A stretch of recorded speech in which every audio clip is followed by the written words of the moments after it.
आज हम लोग नया चैप्टर स्टार्ट कर रहे हैं पी ब्लॉक एलिमेंट। ठीक, पी ब्लॉक एलिमेंट में कुछ बेसिक टर्म्स को पहले हम लोग यहाँ कंसिडर करेंगे, क्योंकि 11th स्टैंडर्ड में भी जो है आप थोड़ा बहुत कम पढ़े हैं पी ब्लॉक के बारे में।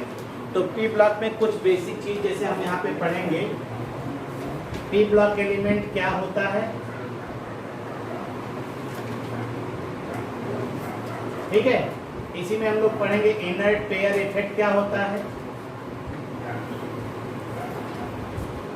इनर्ट पेयर इफेक्ट क्या होता है, और साथ ही साथ हम लोग पढ़ेंगे इफेक्टिव न्यूक्लियर चार्ज क्या होता है। हम लोग स्क्रीनिंग इफेक्ट पढ़ेंगे, स्क्रीनिंग इफेक्ट पढ़ेंगे, ठीक है। ये कुछ टॉपिक हैं जिनको हम लोग यहाँ पे शुरुआत में पढ़ेंगे, क्योंकि इसको बिना जाने आप जो है पी ब्लॉक में बहुत सी चीज़ें हैं जो इन सभी चीज़ों से प्रभावित होंगी, ठीक है। तो आइए देखते हैं हम लोग पी ब्लॉक एलिमेंट के बारे में। तो सबसे पहली चीज़ पी ब्लॉक एलिमेंट क्या होता है उनको समझने का प्रयास करते हैं। तो पी ब्लॉक एलिमेंट आप जानते ही, पी ब्लॉक एलिमेंट किसे कहते हैं, those element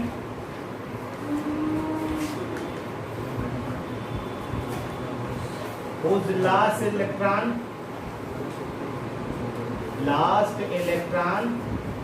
enters into the p orbital, या कहते हैं subshell, p subshell called p block element, p block element भी उसे कहते हैं।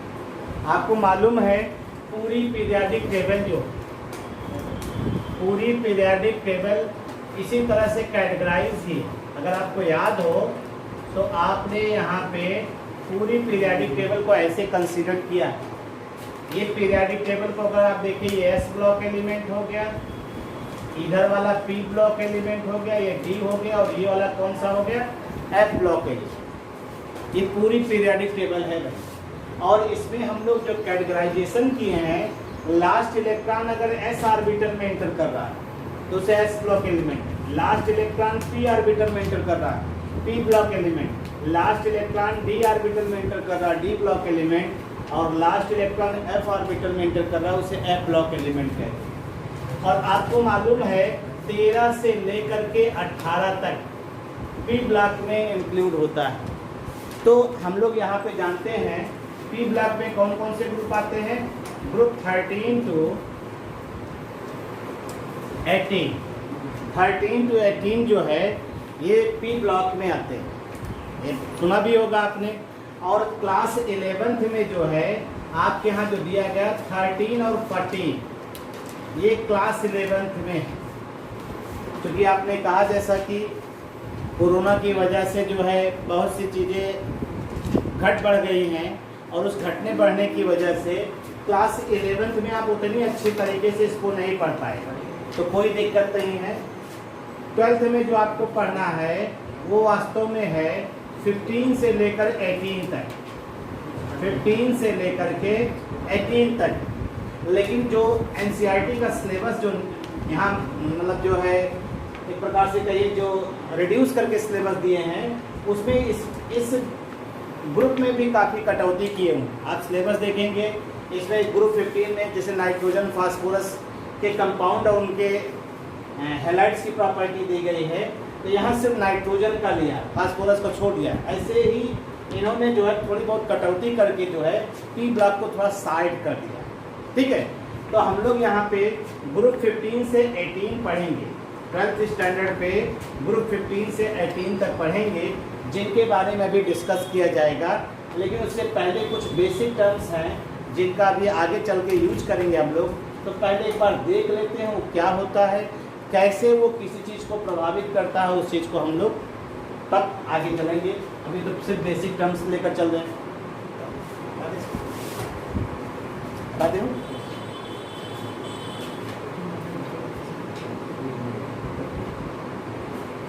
तो पहले आइए हम लोग चलते हैं inert pair effect. Inert pair effect effect क्या होता है, ये बहुत यूज होता है। जहाँ पे हम लोग ऑक्सीडेशन स्टेट पढ़ते हैं उसमें तमाम जगहों पे इसका इस्तेमाल होता है। ऑक्सीडेशन स्टेट की स्टेबिलिटी कौन डिफाइन करता है? Inert pair effect. कैसे डिफाइन करता है, क्या करता है, तो आइए देखते हैं। देखिए, हम लोग जानते हैं पी ब्लॉक के जो एलिमेंट का इलेक्ट्रॉनिक कन्फिगरेशन होता है NH2np126। पी ब्लॉक के जो एलिमेंट हैं उनका जो जनरल इलेक्ट्रॉनिक कन्फिगरेशन होता है, जनरल इलेक्ट्रॉनिक कन्फिगरेशन जो होता है वो क्या होता है? NH2np126 ये होता है। तो होता क्या है कि यहाँ पे आपको ये मालूम है जो ये ऑर्बिटल्स के इलेक्ट्रॉन हैं ये दोनों बॉन्ड फॉर्मेशन में पार्टिसिपेट, देखिए जैसे NH2np1, NH2np2, NH2np3, NH2np4 ऐसे चलता है। ठीक है, देखिए अगर ये दोनों इलेक्ट्रॉन बॉन्ड फॉर्मेशन में पार्टिसिपेट करें तो इसका जो ऑक्सीडेशन स्टेट होगा वो कितना होगा? 3।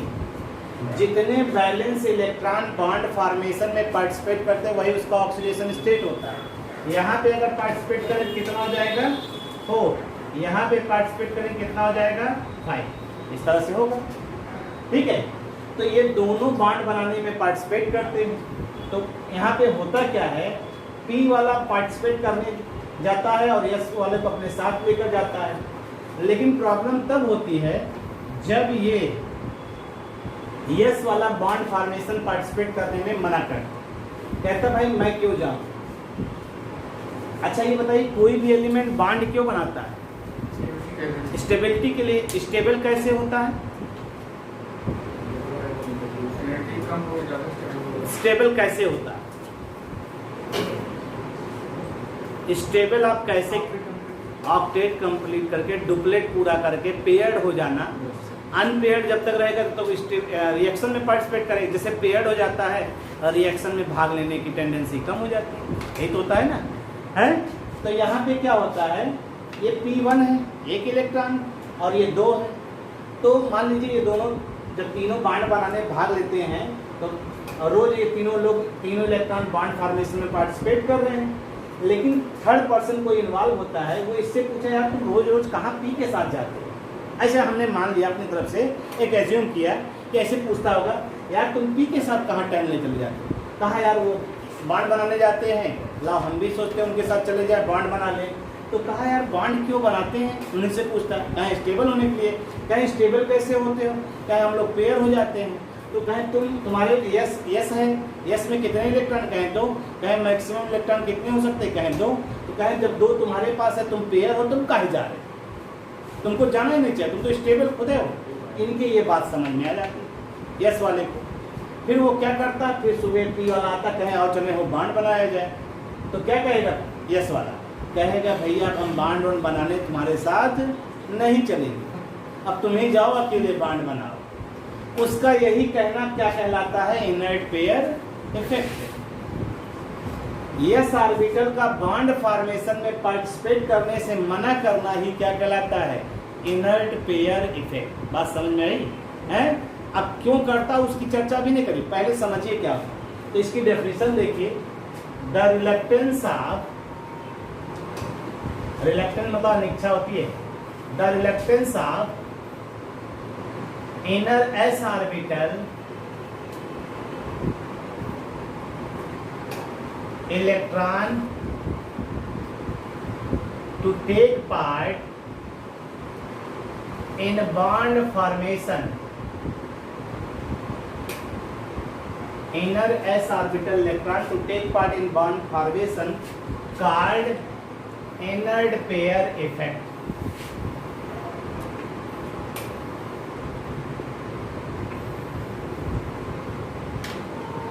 Inert pair effect.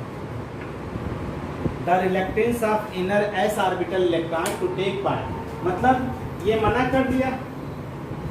जब ये मना कर देगा तो फिर कहाँ कौन वाला भाग लेगा? ये। इसका मतलब ऑक्सीडेशन स्टेट क्या हो जाएगा? +1 ना। शुरुआत में तो सब निकल लेते हैं बॉन्ड बनाने के लिए, लेकिन बाद में जो है ये बॉन्ड बनाने से मना कर देता है। तो आप जानते हैं इनर्ट पेयर इफेक्ट अभी दिखाएंगे। यहाँ पे कौन शो करेगा +2, यहाँ पे कौन शो करेगा, कितना हो जाएगा +3, क्योंकि 2 तो भाग नहीं लेगा ना। जब 2 वहीं भाग लेगा, 3 भाग लेगा तो +3 हो गया, 2 भाग नहीं लेगा तो +2 हो गया, 3 में से 2 भाग नहीं लेगा तो +1 हो गया। ऐसे होता ऑक्सीडेशन स्टेट की बात कर रहे हैं। बात समझ में आया ना। अब क्वेश्चन यहाँ उठता है कि हर ग्रुप में ये जैसे ये ग्रुप कौन सा जानते हैं, ये 13 ग्रुप है। ये कौन सा ग्रुप है, 14 है। ये कौन सा ग्रुप है, 15 है। ये कौन सा है, 16। तो ग्रुप में जब ऊपर से नीचे हम लोग चलते हैं, टॉप टू बॉटम, ये ग्रुप की बात हो रही है, किसकी बात हो रही है, ग्रुप में टॉप टू बॉटम नीचे चलते हैं, तो इनर्ट पेयर इफेक्ट शो करने की टेंडेंसी क्या होती है, बढ़ती है। यानी inert pair effect shown tendency क्या हो रही है, इंक्रीजेज। ये भी एक क्वेश्चन बनता है, क्यों इनर्ट पेयर इफेक्ट शो करने की टेंडेंसी क्यों बढ़ती है, ये ध्यान रखिएगा। अभी बताते हैं इसको, अभी इसको हम लोग चर्चा करते हैं, यहाँ पे देखते भी हैं, ठीक है। बना लीजिए, ये मालूम होना चाहिए। अभी यूज करेंगे, हम डायरेक्ट यूज करेंगे फिर, क्योंकि यहाँ पे सब समझा दे रहे हैं। बाकी डायरेक्ट इनर्ट पेयर इफेक्ट की वजह से इसका ऑक्सीडेशन स्टेट ये वाला स्टेबल है, ये अनस्टेबल है, ये डायरेक्ट बताएंगे, ठीक है।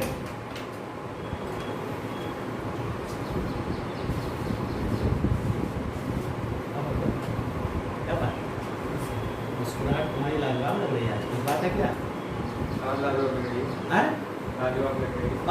मतलब कुछ नाटीनेस लग रही है तुम्हारी मुस्कुराहट। नॉटीनेस क्या है? मतलब कुछ बदमाशी जैसे लग रहे कुछ है क्या दिमाग में, कुछ चल रहा हो तो बताओ, कोई दिक्कत नहीं। रंजन कुछ लग रहा है, कुछ लग रहा है, चलो कोई बात नहीं, बताएं लायक नहीं हो, अच्छा हो गए भैया।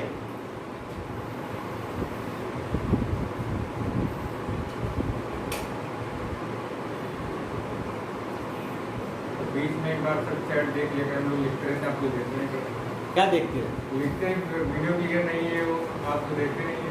हम एक बार इसे झाँक लेते हैं, उसके बाद जब कुछ नहीं लिखा रहता तो ऐसे अपना करने लगते हैं। नहीं बोल नहीं पाते। अरे मैं बोलता हूँ तो मैं गायब हो जाता हूँ। हाँ ये सही है, कोई बात हो जाता है, ऐसा कभी कभी हो जाता है। चले हटा इसको। अब यहाँ क्वेश्चन ये उठता है, काहे टॉप टू बॉटम चलने पर इनर्ट पेयर इफेक्ट इंक्रीज कर ना, क्या कारण है। एक इलेक्ट्रॉनिक कन्फिगरेशन का कॉन्सेप्ट है, उसी से समझा देते हैं आपको, ठीक है। हटा इसको, हैं हटा रहे हैं मेरे लाल। एक ग्रुप कोई भी ले लेते हैं और उसे समझाने का प्रयास करें।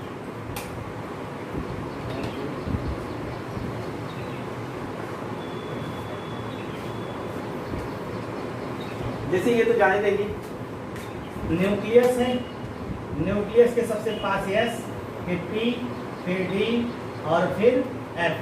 तो न्यूक्लियस का सबसे ज़्यादा फोर्स कहाँ लगेगा, S ऑर्बिटल, ये तो मालूम रहना चाहिए, इसका यूज करेंगे फिर, ठीक है।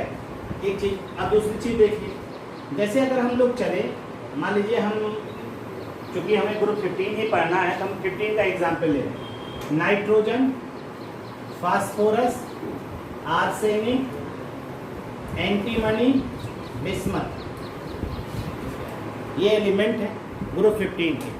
नाइट्रोजन का एटॉमिक नंबर 7, 15 और कितना हो जाएगा 33, 18 51 और 32 83, ये होता है, ठीक है। पहले का 7 देखिए, 8 का डिफरेंस, फिर 18, फिर 18, फिर 32, ठीक है। अब इसका इलेक्ट्रॉनिक कन्फिगरेशन अगर देखेंगे तो यहाँ नियरेस्ट नोबल गैस कौन होगा नाइट्रोजन का, हीलियम ही तो होगा, हीलियम। और ये आ जाएगा 2s 2p3, फिर नियरेस्ट नोबल हीलियम का नियान 3s2 3p3। देखिएगा कन्फिगरेशन, कन्फिगरेशन का ही खेला है सब इसमें। ये इलेक्ट्रॉनिक कॉन्फ़िगरेशन उसी का खेला है। आर्गन आ जाएगा, आर्गन 18 होता है मालूम है ना, 18 10 यानी 3D आ जाएगा, देखो 10, फिर 4s2 4p3, फिर यहाँ आ जाएगा कौन, क्रिप्टन 36 हो जाएगा ना, फिर 4d10 5s2 और 5p3 और बिस्मत का क्या हो जाएगा, जेनान ना 54 53 जाना है, यानी एफ आ जाएगा अब यहाँ पे 4f14 5d10 6s2 6p3 ये हो जाएगा। ये इलेक्ट्रॉनिक कॉन्फ़िगरेशन पढ़ा नहीं आप बाबू प्रिंसिपल है, याद है नहीं, ना याद हो तो बताना मेरे लाल, हाँ नहीं तो आंखों ही आंखों में इशारा हो गया, बैठे बैठे जीने का सहारा, वही वाली कहावत होगी, देखोगे आंखों से उसके बाद कहोगे आँख हो जाएगा। चलो ठीक है, हैं क्या ठीक 11th में है आप गाओ principle electronic configuration. Electronic configuration पढ़े होगे ना, एटॉमिक स्ट्रक्चर पढ़े ना, दूसरे चैप्टर हमारे लाल दूसरे चैप्टर के पी ब्लॉक नहीं, दूसरे चैप्टर। अगर नहीं याद है तो हमने एक बताया स्कूल स्कूल, याद है ना, public school Delhi public school Delhi public school, पाड़ू दिल्ली पब्लिक स्कूल पाड़ू दिल्ली पब्लिक स्कूल, यही है rule. School school public school Delhi public school दो बार आया है, देखो एस 2 बार आया है, पब्लिक स्कूल पीएस 2 बार आए हैं, प्रशांत सिंह 2 बार आए हैं, फिर डॉक्टर प्रशांत सिंह 2 बार आए हैं, ठीक है, फाड़ू डॉक्टर प्रशांत सिंह 2 बार आए हैं ठीक है, सब दो बार आए हैं, ठीक है। इसमें क्या होता है, एस में मैक्सिमम कितने इलेक्ट्रॉन होते हैं 2, टी में मैक्सिमम कितने इलेक्ट्रॉन 6, डी में मैक्सिमम कितने इलेक्ट्रॉन होते हैं 10, एफ में मैक्सिमम कितने इलेक्ट्रॉन होते हैं 40, ठीक है। एस हमेशा 1 से शुरू होता है, पी हमेशा 2 से शुरू होता है, डी हमेशा 3 से शुरू होता है और एफ हमेशा 4 से शुरू होता है, ठीक। तो देखो 1s 2s 3s 4s 5s 6s 7s और 8s। p कब से शुरू होता है 2 से, 2p 3p 4p 5p और 6p और 7p। d कब से शुरू होता है 3d 3 और 4 5 और 6 और f 4f और 5f। बस यहीं शुरू करते हैं 1s 2s, फिर 2p 3s 3p 4s, फिर 3d 4p 5s 4d 5p 6s, फिर ये ऐसे आता है। ये इलेक्ट्रॉनिक कॉन्फ़िगरेशन का सीक्वेंस,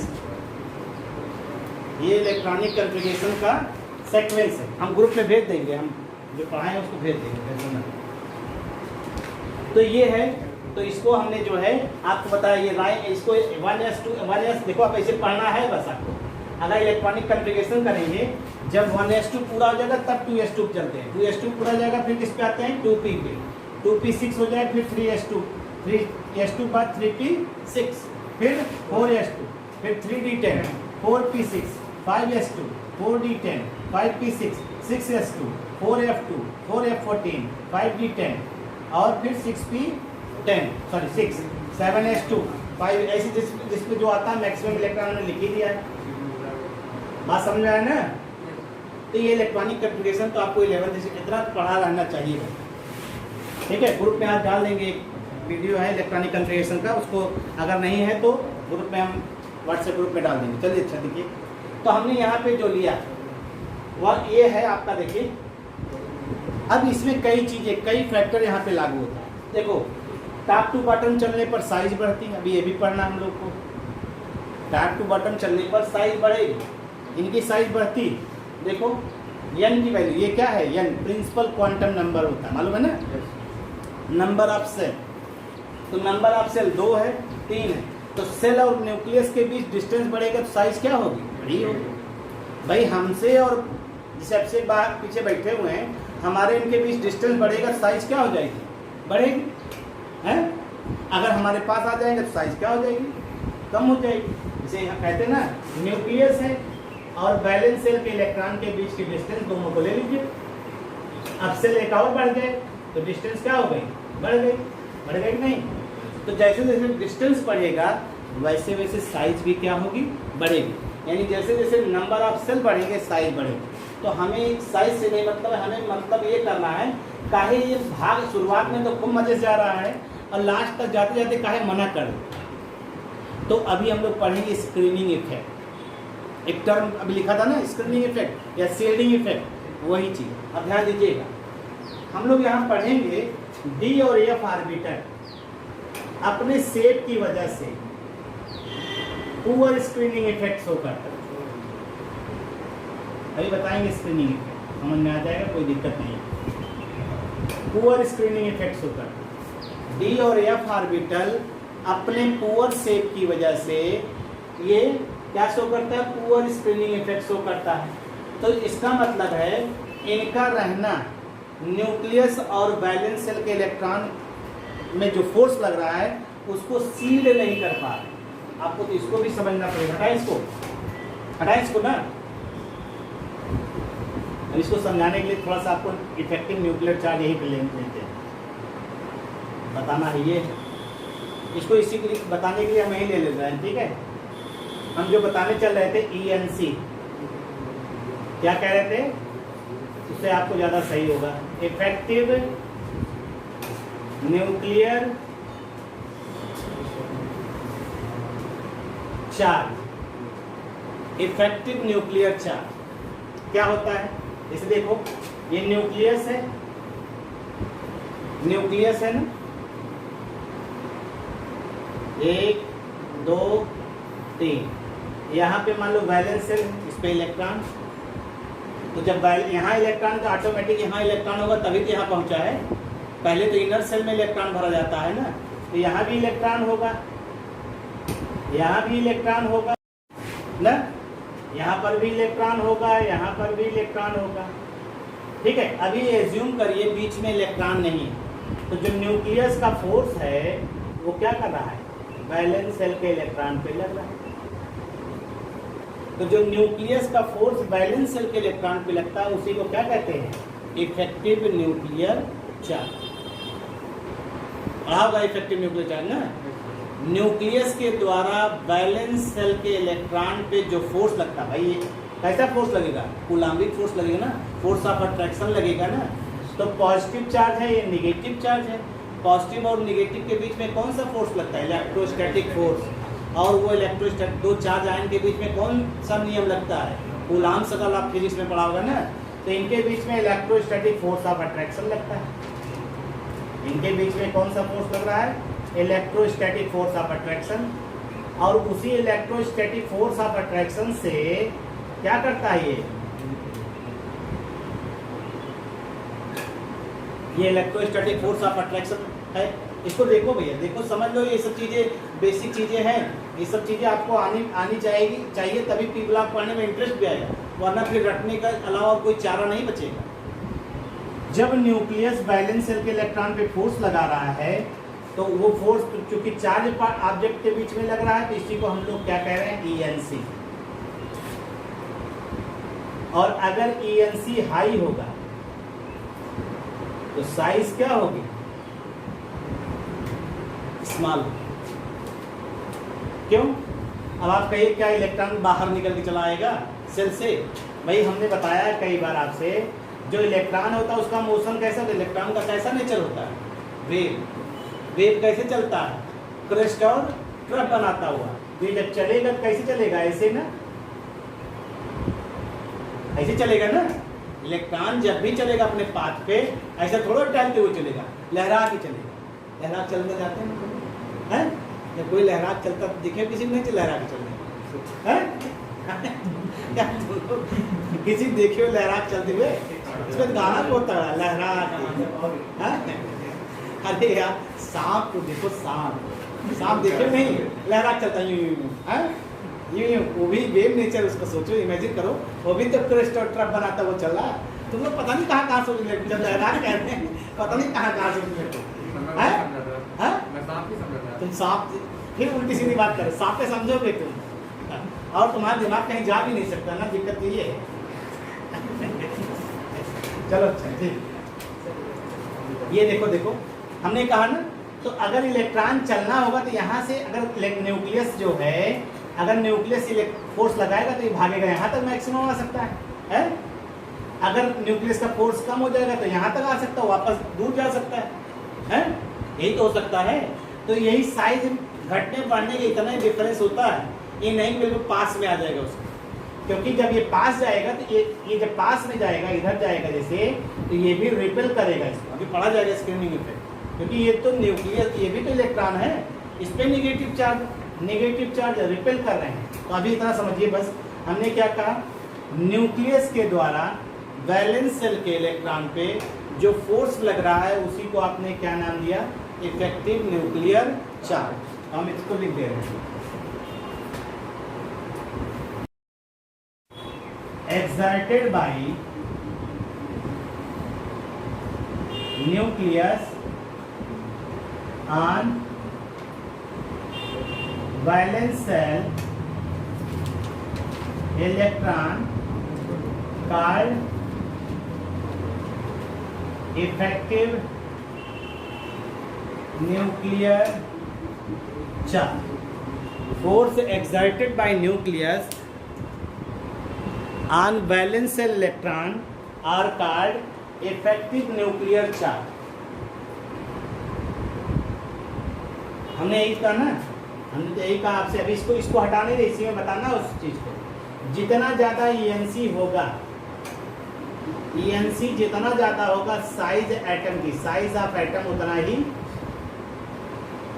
स्मॉल होगा, और ENC जितना लो होगा साइज ऑफ एटम उतना हाई होगा। बात समझ में आया ना? ठीक,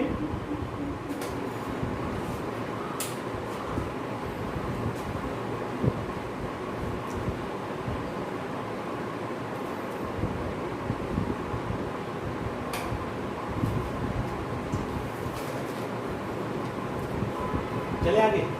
इफेक्टिव न्यूक्लियर चार्ज का कॉन्सेप्ट थोड़ा क्लियर हुआ ना, कि न्यूक्लियस क्या करता है, वैलेंस सेल के इलेक्ट्रॉन पे फोर्स लगाता है।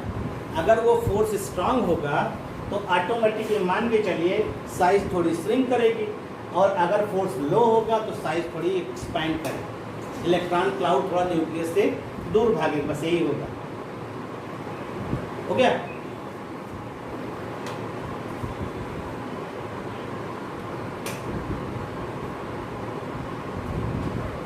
हटाए भैया।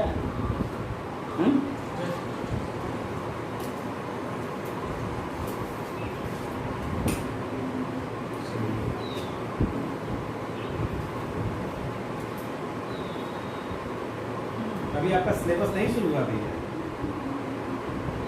ये सबसे बेसिक चीजें हैं, इसी में तो जो चीज़ आएगा उसको बताते रहेंगे उसी में, लेकिन ये दोनों चीज़ें बहुत बार आई। चलें हटाएं, इनको भी हटा देते हैं, बीच में जगह ले रहा है। अब देखें ENC हो गया, अब इसी में आइए शील्डिंग इफेक्ट देते, तभी नेट पेयर वाला समझ में आएगा, क्योंकि आपको सभी बता पाएंगे, आप पढ़े नहीं हैं, कह रहे हैं बार बार। शील्डिंग इफेक्ट या स्क्रीनिंग इफेक्ट कहते हैं। शील्डिंग इफेक्ट या इसकी तो कहते हैं स्क्रीनिंग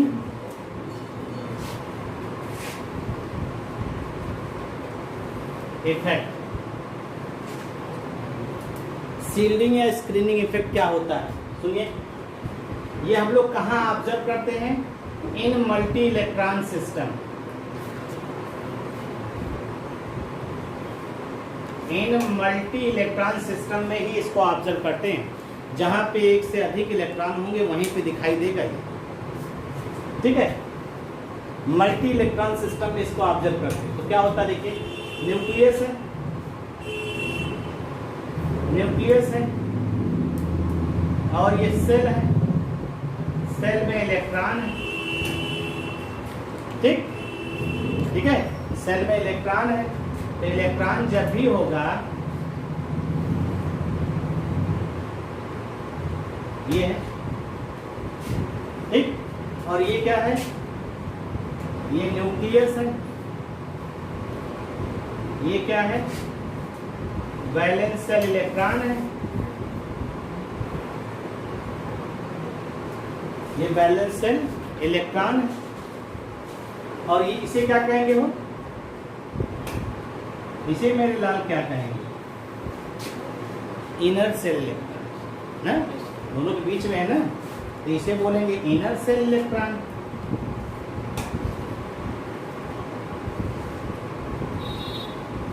अब एक एग्जांपल लेते हैं, आपको आइडिया होगा, उससे थोड़ा बहुत आइडिया होगा। सुनो, क्या अगर ये कमरा है, जैसे चारों तरफ से बंद है, कमरे को चारों तरफ से बंद कर दिया जाए, बंद करने का मतलब है आवाज़ बाहर ना निकले, और खाली कमरा है, हम बोले इसके अंदर, और कोई एक शख्स या दो शख्स बैठे हो, तो आवाज़ कैसे सुनाई देगी, गूंजे, इको साउंड सुनाई देगा नहीं। खाली कमरे में बोले हो कभी, इको साउंड सुनाई देता है, लेकिन उसी में सामान भर दीजिए, लोगों को भर दीजिए, तो इको सुनाई देता है, क्यों नहीं सुनाई देता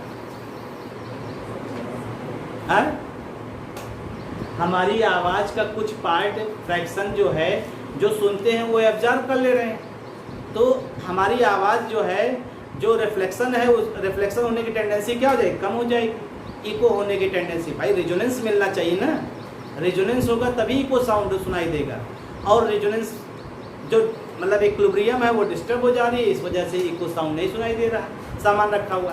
तो यहाँ पर यही चीज़ है, जब इलेक्ट्रॉन, ध्यान दीजिएगा, जब इस सेल में इलेक्ट्रॉन ना हो, ध्यान दीजिएगा, इस इनर सेल में इलेक्ट्रॉन ना हो, तो न्यूक्लियस का फोर्स डायरेक्ट वैलेंस सेल पे लग रहा है, न्यूक्लियस का फोर्स डायरेक्ट वैलेंस सेल पे लग रहा है, नहीं, ज़्यादा होगा ना, जब ज़्यादा होगा तो साइज अपने आप क्या होगी, छोटी होगी। बात समझ में आ रही है ना, नहीं समझ आ रही? अरे मेरे लाल, हमने कहा इलेक्ट्रॉन, बीच वाले इलेक्ट्रॉन को इग्नोर कर दो, तो न्यूक्लियस का फोर्स डायरेक्ट वैलेंस सेल पे लगेगा, और जब वैलेंस सेल पे लगेगा तो इस पे फोर्स ऑफ अट्रैक्शन ज़्यादा होगा तो साइज थोड़ी सी श्रिंक करेगी। लेकिन अगर हम यही चीज़ मान लें, जब अब इस पे लगाना, अब ये इनर सेल आ गया, तो पहले न्यूक्लियस का फोर्स किस पे लगेगा, इस पे लगेगा, फिर किस पे लगेगा, इस पे लगेगा, फिर किस पे लगेगा, इस पे लगेगा, बटा कि नहीं है? पहले घर में एक भाई या बहन थे, लड्डू सब उन्हीं को मिल रहा था, अब जब 6 भाई बहन हो गए तो लड्डू बटेगा तो मेरे लाल, है, कद्दू कटेगा तो बटेगा, यही कहावत है। तो वैसे ही ताकत यहाँ पे क्या हो रही है, बढ़ रही, और बढ़ रही, यानी इसका फोर्स इस पे कम लगेगा, यही तो हो रहा है ना, इसका फोर्स इस पे कम लग रहा है, किसकी वजह से, इस इनर सेल के इलेक्ट्रॉन के द्वारा। तो ये क्या कर रहा है, न्यूक्लियस के फोर्स को वैलेंस सेल के इलेक्ट्रॉन पे लगने से रोक रहा है, और उसका यही इफेक्ट जो प्रोड्यूस हो रहा है उसी को क्या कह रहे हैं, शील्डिंग या स्क्रीनिंग। यानी इनर सेल इलेक्ट्रॉन, अभी ही नीचे लिख दे रहे हैं, कैन एक्ट है, जैसे पूरा कर दे रहे हैं, कैन एक्ट एज स्क्रीन, किसके बीच में, between nucleus and valence shell electron. Nucleus और वैलेंस सेल इलेक्ट्रॉन के बीच में क्या कर रहा है, स्क्रीन की तरह काम कर रहा है, और वो क्या कर रहा है, एंड रिड्यूसेस द, किसको रिड्यूस कर रहा है, nuclear force,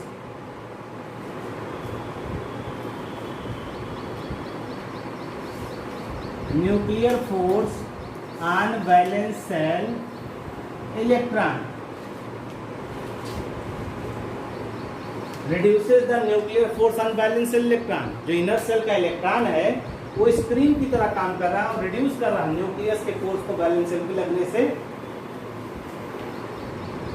effect produced by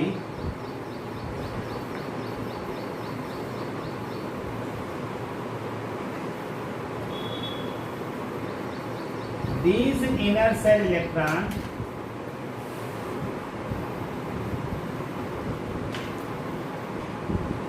are called screening effect. Screening effect, इसका मतलब है अगर स्क्रीनिंग इफेक्ट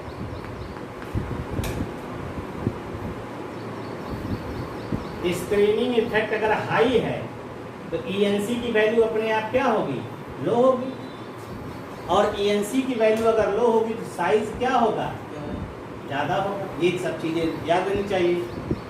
स्क्रीनिंग इफेक्ट अगर जो है लो है तो ENC हाई होगा और साइज जो होगा स्मॉल।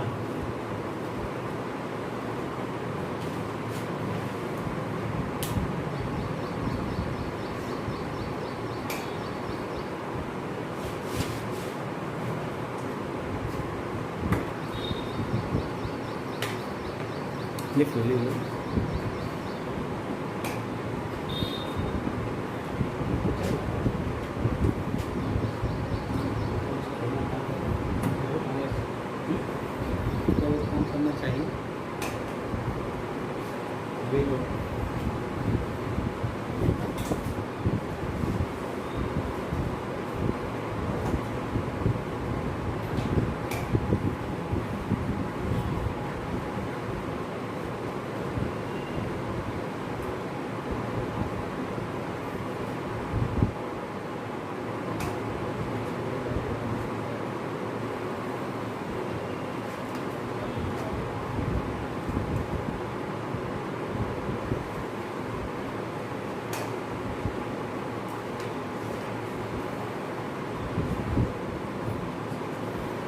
और आप जानते हैं जो D और F ऑर्बिटल होता है उनका शेप ही इस तरह से होता है, उनका ओरिएंटेशन 3D स्पेस में ऐसा होता है कि D और F orbital poor screening effects होकर इन कंपैरिजन टू S और P।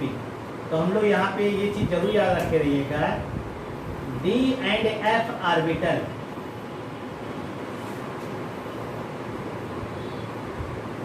shows poor shielding effect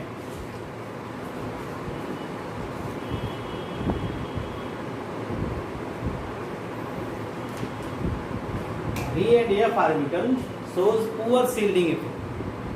ठीक है, और जब ये shielding इफेक्ट पुअर शो करेंगे, लेकिन आप गौर करिएगा D जब भी आएगा क्या इलेक्ट्रॉन लेकर आए, 10, तो न्यूक्लियस में प्रोटॉनों की संख्या कितनी बढ़ जाएगी, 10, और इस वजह से न्यूक्लियस का फोर्स बैलेंस सिर्फ इलेक्ट्रॉन पे क्या हो जाएगा, बढ़ जाएगा, और इस वजह से साइज अपने आप क्या होगी, बढ़ेगी, सॉरी कम हो जाएगी।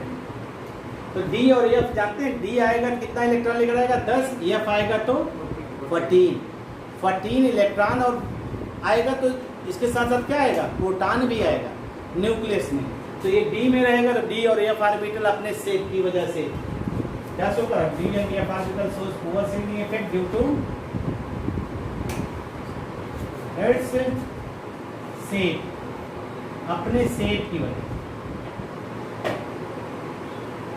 अपने शेप की वजह से ये पुअर शील्डिंग इफेक्ट शो कर हुआ। अब हमारा जो बता रहे थे अब आ जाएगा काम में, इतनी बातें जब दोनों चीजें आ गई, चले उसको अब उसको फिर से लिखा जाए, इनर स्क्वायर इफेक्ट वाला चारों तनहा छूटा है कहीं ना कहीं, उसको मिलाना है।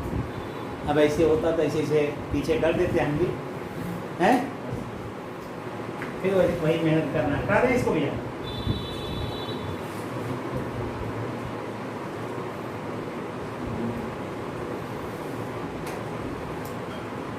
क्या बताएं भैया,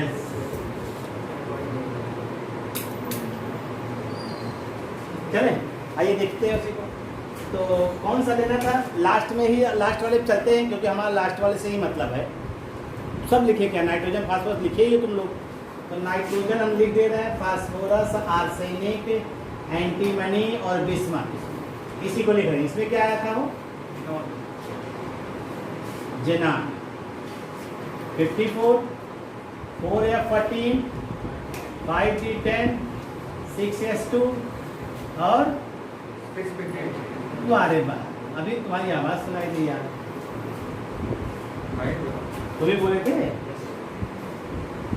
सांप वाली आवाज लग रही थी ना, इसलिए डर लग रहा सुनने के बाद। सांप को जो पसंद करे भैया उसकी उससे तो दूर रहना चाहिए। कब लहरा चलना शुरू कर दे सांप की तरह कोई भरोसा नहीं। चलिए अच्छा, आप गौर करिए इसमें बिस्मथ की बात कर रहे हैं। बिस्मथ का एटॉमिक नंबर कितना 83 ही लिया था ना 83 तो लिया था 83 प्रोटॉन 83 मतलब यही तो था ना। हाँ होता है तो वही लिया था ना यार। अब हम याद थोड़ा किए हैं कि ऐसे ऐसे बताएं, तो जब लिख देते हैं तब याद आ जाता है। 83 की बात कर रहे हैं। 83 की अगर हम लोग ध्यान दें बिस्मथ तो ध्यान दीजिएगा 4F और 5D आ रहा है।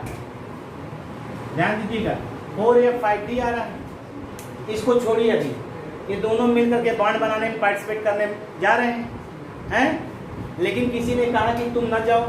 क्यों न जाओ? क्योंकि तुम तो पेयर हो।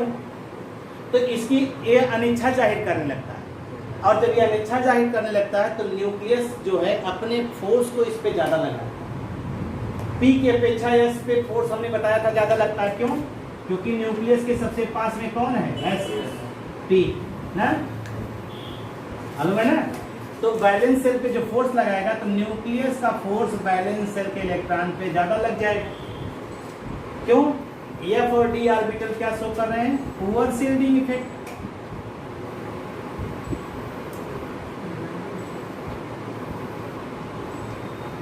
ये पुअर शील्डिंग इफेक्ट शो करेंगे ना। तो न्यूक्लियस का फोर्स इस पे ज्यादा लगना है, तो दोनों में किस पे ज्यादा लगेगा? S पे, क्योंकि S न्यूक्लियस के पास में है।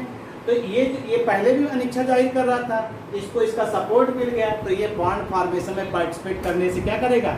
मना कर देगा। कौन पार्टिसिपेट करेगा? सिर्फ P। इसीलिए बिस्मथ जानते हैं जो भी कंपाउंड बनाता है +3 ऑक्सीडेशन। अब क्वेश्चन जैसे आएगा why bismuth +3 oxidation state are more stable, तो ड्यू टू बोलेंगे आप क्या? इनर्ट पेयर इफेक्ट, बस इतने बोलेंगे आप। तो ये आपको कॉन्सेप्ट मालूम होना चाहिए बिस्मथ। फिर समझ लीजिए हमने क्या कहा। बिस्मथ में 83 प्रोटॉन हैं और F और D दोनों ऑर्बिटल आए हुए हैं। पुअर शील्डिंग इफेक्ट शो करेंगे, जिसकी वजह से ये बिस्मथ का जो ENC होगा वो S ऑर्बिटल पे ज़्यादा लगेगा इन कंपैरिजन टू P, क्योंकि S ऑर्बिटल न्यूक्लियस के ज़्यादा पास पाया जाता है और इस वजह से S ऑर्बिटल बॉन्ड फॉर्मेशन में पार्टिसिपेट करने में क्या करेगा? रिलक्टेंस शो करेगा, अनिच्छा जाहिर करेगा। और इसी को हम लोग क्या कहते हैं? Inert pair effect. बात समझ में आया? और इसी वजह से हर ग्रुप का लास्ट मेंबर जो है वो maximum inert pair effect show करता है। क्यों? क्योंकि हर ग्रुप के लास्ट में तो ये दोनों आ जाएंगे ना, तो स्क्रीनिंग इफेक्ट ज़्यादा हो जाएगा, मतलब ये पुअर स्क्रीनिंग इफेक्ट हो जाएगा। प्रोटॉनों की संख्या बहुत ज़्यादा बढ़ जाएगी, इसलिए S ऑर्बिटल को ज़्यादा टाइटली बाउंड कर लेगा। तो हमने क्या कहा? Due to involvement of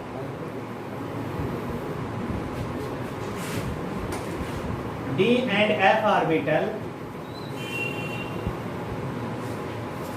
D and F orbital shows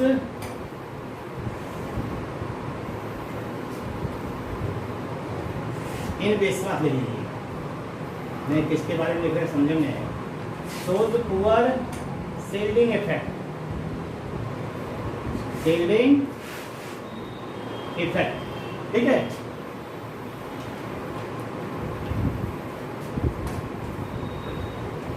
nuclear force on किस पे हो?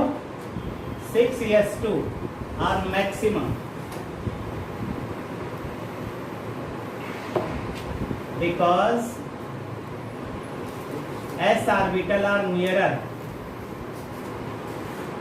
Nearer to nucleus, experience greater force of attraction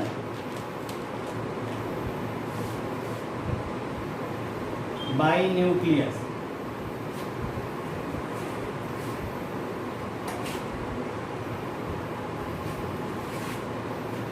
Greater force of attraction by nucleus.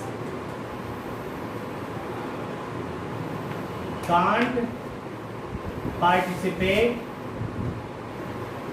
in किसमें हो बॉन्ड फॉर्मेशन, इसीलिए बॉन्ड फॉर्मेशन में participate नहीं करेगा, can't participate in bond formation.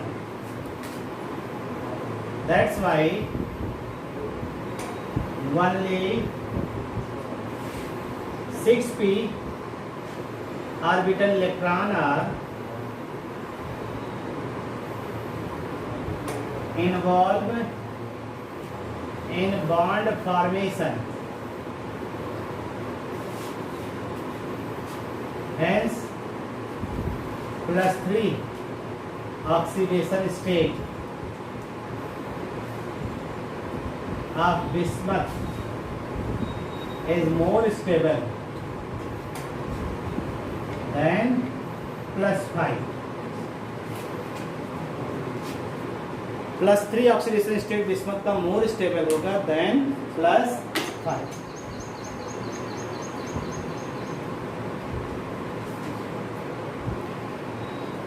तो इतनी बातों को डील कर लीजिए, बाकी की बातें नेक्स्ट डे। Thank you.